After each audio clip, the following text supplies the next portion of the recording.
தினம்தோறும் விளக்கேற்ற நல்ல எண்ணெய் இதயம் நல்லெண்ணெய்.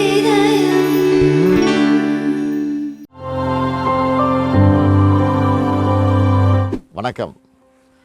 என்னுடைய வெளிநாட்டு பயண அனுபவங்கள் மற்றும் புதுசாக தொடங்கப்பட்டிருக்கக்கூடிய திட்டங்கள், அரசியல் சம்மந்தப்பட்ட கேள்விகள்னு மக்களுடன் ஸ்டாலின் ஆப்பில் கேள்விகள் வந்திருக்கு. அதுக்கான பதில்களை உங்களின் ஒருவன் பதில்கள் மூலம் உங்ககிட்ட இன்னைக்கு பகிர்ந்துக்கிறேன். அண்மையில் மேற்கொண்ட வெளிநாட்டு பயண அனுபவங்களை பற்றி சொல்ல முடியுமா? தொழில் முதலீட்டாளர்களிடம் தமிழ்நாடு பற்றின பார்வை எப்படி இருக்கு? முதலீட்டாளர்கள் சந்திப்பை பொறுத்த வரைக்கும் ஜெர்மனியில் முதலீட்டாளர்களை சந்தித்து நம்ம தமிழ்நாட்டில் எப்படியெல்லாம் கட்டமைப்புகளை உருவாக்கியிருக்கிறோம், எவ்வளவு படித்த திறமையான இளைஞர்கள் இருக்காங்க, இங்கே படிச்சுட்டு இருக்கிற மாணவர்களுக்கு சிலபஸ் தாண்டி எப்படியெல்லாம் ஸ்கில் டெவலப்மெண்ட் பண்ணுறோம்னு ப்ரெசன்டேஷன் பண்ணோம். அதை பார்த்து அவங்க தமிழ்நாட்டை பற்றி வியந்து பேசினாங்க.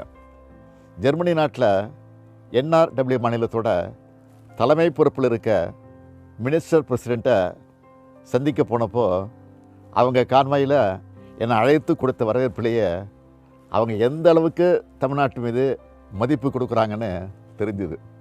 முதலீட்டாளர்கிட்ட பேசும்போது இந்தியாவிலேயே அதிக எண்ணிக்கையில் பெண்களுக்கு நம்ம வேலைவாய்ப்பு கொடுத்துருக்கிறத பெருமையோடு சொன்னாங்க. அதோட அனைத்து மாவட்டங்களுக்கும் பரவலாக்கப்பட்ட வளர்ச்சியை கொண்டு போகிறதையும் ஒரு செக்டராக மட்டும் ஃபோக்கஸ் பண்ணாமல் எல்லா செக்டாருக்கும் முக்கியத்துவம் கொடுத்து புதுசாக வளர்ந்து வர துறைகள் மேலேயும் கவனம் செலுத்துறதையும் அவங்க அதிகமாக பாராட்டி பேசுகிறாங்க. தமிழ்நாட்டில் பல்வேறு பகுதிகளில் முதலீடு செய்ய ஆர்வமாக இருக்காங்க. இந்த மாற்றத்தையும் வளர்ச்சியும் அடுத்த கட்டத்துக்கு எடுத்துகிட்டு போகணும்னு நான் விரும்புகிறேன். அதுக்கான தொலைநோக்கு திட்டங்களை தான் இப்போது திராவிட மாடல் அரசில் செயல்படுத்திக்கிட்டு இருக்கோம். ஆக்ஸ்போர்ட் பல்கலைக்கழகம் போனது பற்றியும் வெளிநாடு வாழ் தமிழர்களை சந்தித்தது பற்றியும் உங்களோட அனுபவத்தை பகிர்ந்துக்க முடியுமா? ஆக்ஸ்போர்ட் 1000 ஆண்டுகளுக்கு மேலே பழமையான யூனிவர்சிட்டி. அங்கே பல்வேறு நாடுகளிலிருந்து வந்திருந்த பேராசிரியர்கள், மாணவர்கள் அவங்களுக்கு முன்னாடி தந்தை பெரியாருடைய படத்தை திறந்து வச்சுட்டு ஐயாவை பற்றி பேசினப்போ மெய் சிலுத்துச்சுன்னு சொல்லுவாங்களே, அப்படி இருந்துச்சு. ஜெர்மனி மற்றும் லண்டனில் தமிழ்நாட்டை சார்ந்த யாரை சந்தித்தாலும் அவங்க சொன்னது, இடஒதுக்கீட்டில் படித்து முன்னேறி தான் வெளிநாடு வந்திருக்கிறேன், எங்கள் குடும்பத்தில் நான் தான் முதல் தலைமுறை பட்டதாரி. தலைவர் கலைஞர் முதல் தலைமுறை பட்டதாரிகளுக்கு கல்வி கட்டணத்தை ரத்து பண்ணது தான் நான் இந்த அளவுக்கு முன்னேறி வர காரணம்.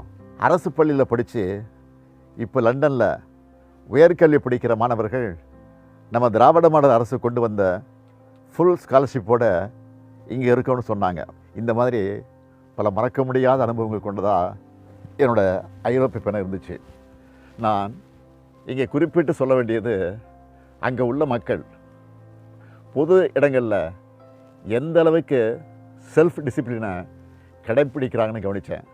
இந்த பொறுப்புணர்ச்சி இங்கேயும் வரணும்னு ஆசைப்பட்றேன்.